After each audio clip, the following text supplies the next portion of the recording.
And now we move on to the combination of cells in parallel. Yes, yes. Again, I am going to use the two different cells which has equal EMF. So here I am going to use two different cells. Okay, so this is positive, and this is a positive of second cell. This is a positive side of first cell, and similarly negative of first cell, negative of second cell. So in parallel, how we can connect the cells by the way. Yes, so all those negative are connected in single side, one side, all those positive is connected in the other side. So this is called parallel interconnection in the cells, right?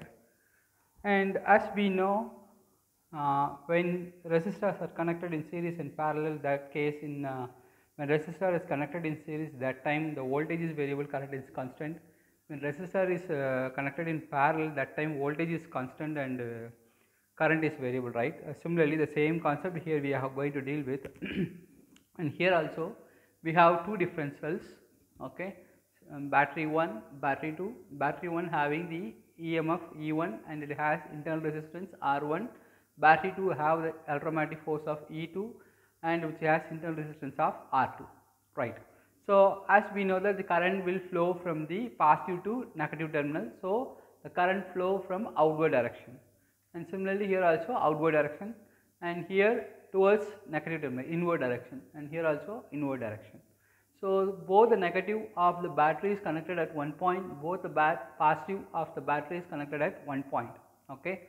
And note down here, here we have two different current is passing, I1 from the battery, first battery, I2 is a current from the battery, second battery. So total current after this point we can say that I, that is I is equal to I1 plus I2, and here I is it's separating, right, it's dividing. So in that case I is equal to I1 minus I2. That will study these type of things after this video. We will going to see in Kirchhoff laws. In that Kirchhoff laws we are do those all those things, right? Okay. Now what you are going to do, the total current I is equal to I1 plus I2 in the circuit between A and C, right? And V is the same between the point B1 and B2. So from this point B1 and B2 the potential is remains same. So remember that at the point B1 and B2 the potential is remains same. Therefore we are going to calculate the potential difference across the first cell. So this is the first cell, right? So across this first cell we can write V is equal to VB1 minus VB2. So what is VB1? This point, right? What is VB2? This point, right? Yes. So VB1 minus VB2, here we have. So what is VB1? Yes, as we know that VB1 is called electromotive force, right? And what is VB2? That is the internal resistance of that battery, I1 into R1. So I1 is the current passing from the first battery, and we know that okay, now this minus sign should goes to this side. So V plus I1 R1 is equal to E1. From that we can write I1 R1 is equal to E1. This plus should comes to this side in the sense minus V. Therefore we can write I1 is equal to E1 minus V divided by R1. This is a current flow due to the battery, first battery. And similarly for finding the second battery we are calculating the current. V is equal to VB1 minus VB2, that is E2 minus I2 R2. Since the second battery gives the current is I2. So if you are simplifying this one, it will give I2 is equal to E2 minus V divided by R2. Yes. Yeah. And here for the similarly we are going to calculate for the second cell, we are going to calculate V plus I2 into R2 is equal to E2. So again I2 R2 is equal to E2 minus V. So plus V should come to this side, that will give minus V. So I2 is equal to E2 minus V. This multiplication should come to this side in the sense divided by R2. So we so far found the value of I1 and I2, as we know that I is equal to I1 plus I2 in that parallel connection. So I1 we found E1 minus V divided by R1, and the I2 we found that is E2 minus V divided by R2.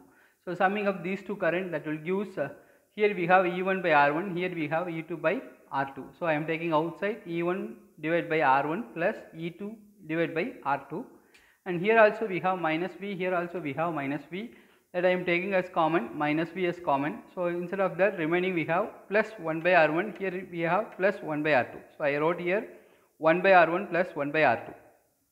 Now I is equal to E1 divided by R1 plus E2 divided by R2 minus, I am taking LCM this term. So R2 plus R1 whole divided by R1 R2, right. So what I am going to do, this term should goes to LHS side and this I should comes to right hand side. Therefore V into R2 plus R1 whole divided by R1 R2.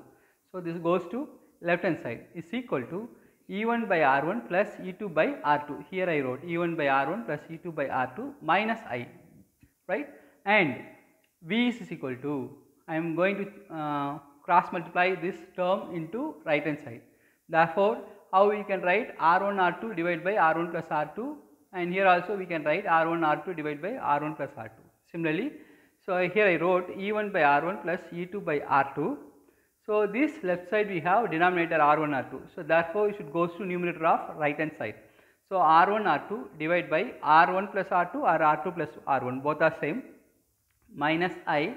So R1 into R2 divided by R2 plus R1, and multiply this term into this factor fully, and similarly this factor also you should multiply.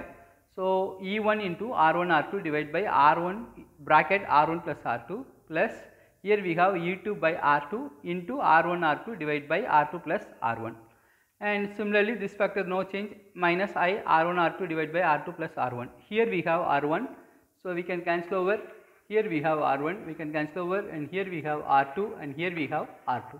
So we can cancel over this term. Therefore V is equal to E1 R2 divided by R1 plus R2 plus E2 R1 divided by R2 plus R1 minus I into R1 R2 divided by R2 plus R1. And here if you note down, both the denominators are same. Yes, R1 plus R2 is equal to R2 plus R1, right. So I can I can write as in the combination form. So E1 into R2 plus E2 into R1 whole divided by R1 plus R2 minus I into R1 R2 divided by R1 plus R2, right. And generally how we can write this term in the sense, the equivalent of EMF divided by the equivalent of resistance can be written as E1 into R2 plus E2 into R1 whole divided by R1 plus R2. How we studied in resistor are connected in parallel, similarly here we can able to write. So E1 into R2 plus E2 into R1 whole divided by R1 plus R2, that can be written as equivalent of EMF equivalent of divided by equivalent of resistance. And what is equivalent resistor in the sense, R equivalent is equal to R1 R2 whole divided by R1 plus R2. So this term is called as equivalent resistor, and this term is called as equivalent EMF with respect to divided by equivalent resistance. I hope you understand clearly, right? Yes, and see you in the next video.